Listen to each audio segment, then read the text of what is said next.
transformación pacífica del país.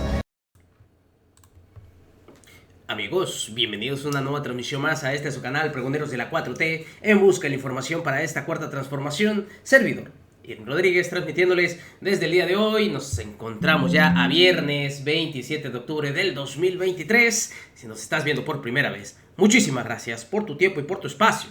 Solamente pedimos el apoyo con la suscripción para que cada día podamos ser más en esta gran familia pregonera. Señores, vámonos de lleno a la información. Ya vimos la resolución que hubo tanto en la Cámara Baja como en la Cámara Alta derivado de este tema de los fideicomisos. Todo esto pues obviamente va a llevar su transición y como ya lo habían anunciado parte de esta oposición, van a presentar sus recursos de inconstitucionalidad para que esto termine en la Corte. No hay más. Como siempre, utilizando ese recurso en el que ha quedado más que evidenciado que la mayoría de estos fideicomisos, yo no les veo, la verdad, en donde apoya directamente a los trabajadores, no a los de arriba. Y a los de arriba nos referimos a jueces, magistrados, ministros. Esos son los machochones del Poder Judicial.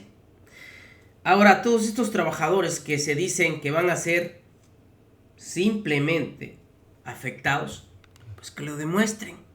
Comentan que a ellos se les retiene parte de su salario que se va a un fideicomiso. Y están en su derecho. Y eso lo pudiera demostrar muy bien, obviamente, el Poder Judicial. Y ese dinero se mantiene ahí. O más bien, ese fideicomiso con el dinero que está de los trabajadores, que no se toque, que se mantenga. De hecho, eso lo habían propuesto y lo habían dicho en entrevista varios senadores. Uno de ellos, el senador César Cravioto, que es fácil determinar para el Poder Judicial cuánto es de ese dinero que se retiene de los trabajadores y lo demás que esté para afuera. Y se acabó el problema. Porque aquí el problema, o más bien la situación, no es afectar a los trabajadores, es quitar privilegios que están de más. Porque hay partidas duplicadas. Y si sobra, en lugar de regresar a la tesorería, lo meten a ciertos fideicomisos. Pero bueno, en esta ocasión y en esta entrevista, vean ustedes, el periodista Manuel Pedrero, este joven, se paró en Televisa, sí, en Televisa, e hizo pedazos a este par de panistas que querían seguir defendiendo este tema de los fideicomisos. Vean ustedes, porque se puso buena esta situación. ¿O usted qué opina al respecto?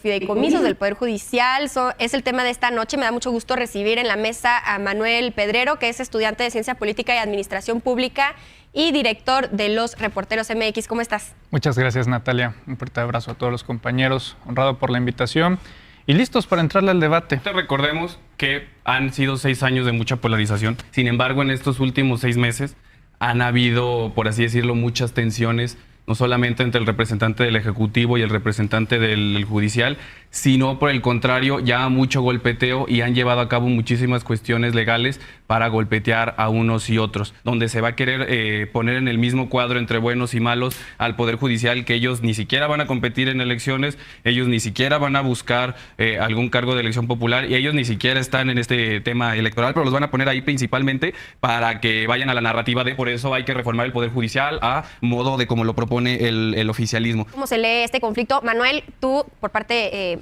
de Morena, que eres más afín, ¿te gusta esta misma interpretación o cómo lo leerías tú? Bueno, simpatizo con el Movimiento de Regeneración Nacional, no soy militante del partido político Morena, pero sí me llama mucho la atención que sea en este momento, en este contexto, que se dé esta cobertura mediática al tema de la Suprema Corte de Justicia de la Nación. Si uno analiza los medios de comunicación en los últimos 5 años desde que inicia el gobierno del presidente Andrés Manuel López Obrador, no vas a ver un punto tan alto dentro del debate público, dentro de los periodistas, columnistas, intelectuales y de los propios medios de comunicación, ya sean tradicionales o alternativos, que se hable con tanto énfasis de la Suprema Corte. Y no es gratuito porque esta tensión me parece que inicia no desde el gobierno de Andrés Manuel López Obrador. Este concepto ya me parece a mi gusto quemado, rebuscado de la polarización, que se habla del concepto desde el 2018, pero la verdad es que no inicia en 2018, ni en el 2012, ni en el 2006, ni en el año 2000, ya viene desde hace por lo menos un siglo y hay muchas formas por las que podríamos intuir y asumir que la polarización no nace con Andrés Manuel López Pero Obrador. te refieres a una polarización como social, política. Tanto social, política y en el propio Poder Judicial, porque si uno analiza los últimos 3 sexenios antes de Andrés Manuel López Obrador, nos vamos a dar cuenta que los 3 titulares del Ejecutivo Federal se llevaban de maravilla con el Poder Judicial. Tanto es así que en el caso de 2000 a 2006 con Vicente Fox Quesada, es justamente el titular de la Suprema Corte de Justicia de la Nación, el ministro presidente, quien en contubernio con Vicente Fox Quesada le dan cabida al proceso de desafuero del entonces jefe de gobierno del Distrito Federal, Andrés Manuel López Obrador. Lo mismo con Felipe Calderón y lo mismo con Enrique Peña Nieto. Tanto es así que la actual ministra presidenta de la Suprema Corte es justamente una recomendación de Enrique Peña Nieto, ¿no? Entonces, me parece hasta cierto punto ya falaz hablar de este asunto de la polarización, que si se trata de un asunto de desgaste. No, el desgaste vino, por lo menos desde esta etapa, cuando se mostró una falta de respeto absoluta, no a la investidura presidencial, sino al Estado mexicano, desde que el 5 de febrero del presente año la ministra presidenta no decidió levantarse en señal de respeto a los protocolos que indica el Estado mexicano en la celebración de la Constitución mexicana, que es justamente lo que representa, lo que emana. Entonces, se puede analizar de manera superflua, pero la verdad es que el pleito o la polarización ya viene desde mucho antes, y esto es nada más resultado de una serie de políticas públicas de detección a tiempo que debe de dar cuenta a la sociedad. Al final del día, todos los juzgadores lo que hacen es velar por nuestros derechos humanos que están en la Constitución. Entonces, los ministros, los jueces, solo ven por nuestros derechos humanos y por lo que está en la Constitución. Velar por nuestros derechos humanos, velar por nuestros derechos humanos, velar por nuestros derechos humanos. Déjame empezar diciendo que se hablaba aquí que se buscaba derechos humanos, ¿no? Que los magistrados, los jueces, los ministros, básicamente todo este andamiaje, toda esta estructura que tiene el Poder Judicial es nada más para velar por los derechos humanos de la ciudadanía. Es bastante difícil sostener eso. Yo no veo a ningún juez o a ningún ministro, ningún magistrado diciéndole eso, por ejemplo, a Israel Vallarta, que lleva 17 años sin sentencia pudriéndose en la cárcel, o de Brenda Quevedo, que es víctima también justamente de los andamiajes de corrupción de un personaje tan siniestro. Bueno, también de la prisión preventiva oficiosa, Miranda, ¿no? De Wallace, ¿no? Si son privilegios o no, claro que son privilegios. ¿Cuánto nos cuestan los ministros en este país en comparación a otros? En España un ministro cuesta 3 millones de pesos. Exacto. En Italia te cuesta 3.300.000. En Estados Unidos te cuesta 5 millones. En Canadá 6.700.000. En México un ministro de la Suprema Corte de Justicia nos cuesta 8.700.000 pesos mensuales. Es una diferencia muy grande que decir de esto, Montse. Ay, bueno, para empezar, los jueces, como ya comentó la compañera Mónica, corren muchísimo riesgo. ¿Saben cuántos jueces han sido asesinados, amenazados de muerte, por la mala política de seguridad que tenemos en el país? ¿Cómo quieren, que los jueces, y paréntesis, los fideicomisos no son un privilegio? Son, como me comentaba mi maestra Sonia Venegas, un saludo, por si está viendo el programa, son trajes hechos a la medida. Son instituciones que no son privilegios, están dentro de la ley de títulos y operaciones de crédito. No es ningún privilegio, simplemente es una remuneración que tendríamos todos los mexicanos, ese derecho de que si trabajas mucho, pues debes de también ser equiparable a lo que ganas. Y estos fideicomisos no son exclusivamente para los ministros, ni los jueces, ni los magistrados, son para todo el personal operativo del Poder Judicial. No es un privilegio que tengan fondos para gastarse en restaurantes de lujos. $700 al año. Primeramente, no es un privilegio que tengan aguinaldos de 586,000 pesos. No hay otro servidor público dentro del Estado mexicano que tengan aguinaldos o salarios como los ministros y como la estructura del Poder Judicial de la Federación. Ahora, nos hablan aquí de Estado de Derecho, de división de poderes, y son los primeros en violar el artículo 127 constitucional que dice que nadie puede ganar más que el presidente de la República dentro de la administración pública o autónoma. Artículo 127 constitucional. Ahora, también se habla de que se trata de ahogar a la Suprema Corte y que es una especie para que el tirano de Palacio Nacional, para que el dictador de la Cuarta Transformación pueda eliminar al Poder Judicial. Esta decisión la tomó el Poder Legislativo.